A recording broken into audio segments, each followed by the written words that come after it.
કબૂતર રોટલા ખાય, રોટલો ને રોટલીને આપણે હું થોડોક ભૂકો કરી નાખીએ ને એટલે એ ખાઈ જાય. ચકલાન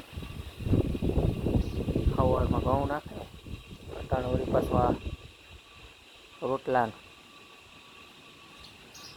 રોટલો ને રોટલી હોય ને થોડો ભૂકો કરી નાખીએ એટલે બે ખાઈ જાય.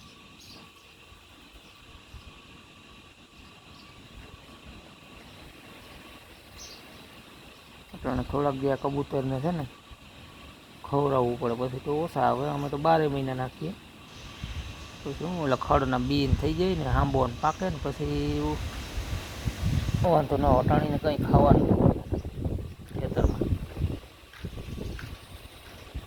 એટલે પછી આંબો પાકીએ પછી ખેતરમાં વયા જાય ખાવા. અટાણે થોડુંક મારે ધ્યાન રાખવું પડે અને ખાવડાવવામાં. બાકી આ લોકો લુગડાઈ તો હોય છે.